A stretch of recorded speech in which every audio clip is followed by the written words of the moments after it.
kiti sako, nu, čia yra arogantiška, ar ten egoistiška, ar ne.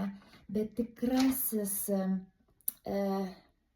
pasitikėjimas savimi, jisai nėra arogancija. Tai nėra egoizmas. Tai yra tikėjimas savo galia, žinojimas savo verte. Na, kas iš to, kad tu būsi kuklus, nu, niekam nereikia tavęs kuklaus. Jiems reikia tavo žinių, tavo pagalbos, jiems reikia tavęs drąsaus. Ir tas pasitikėjimas savimi, jisai ne egoizmas. Tai tavo autentiškumas. Tai tavo stiprybė, tavo galia. Tai galų gale netgi šiek tiek savisauga nuo visuomenės, nuo kitų kritikos ar kitų bandymo kažkaip tave užgauti ar sumenkinti tavo pačios pasitikėjimą savim.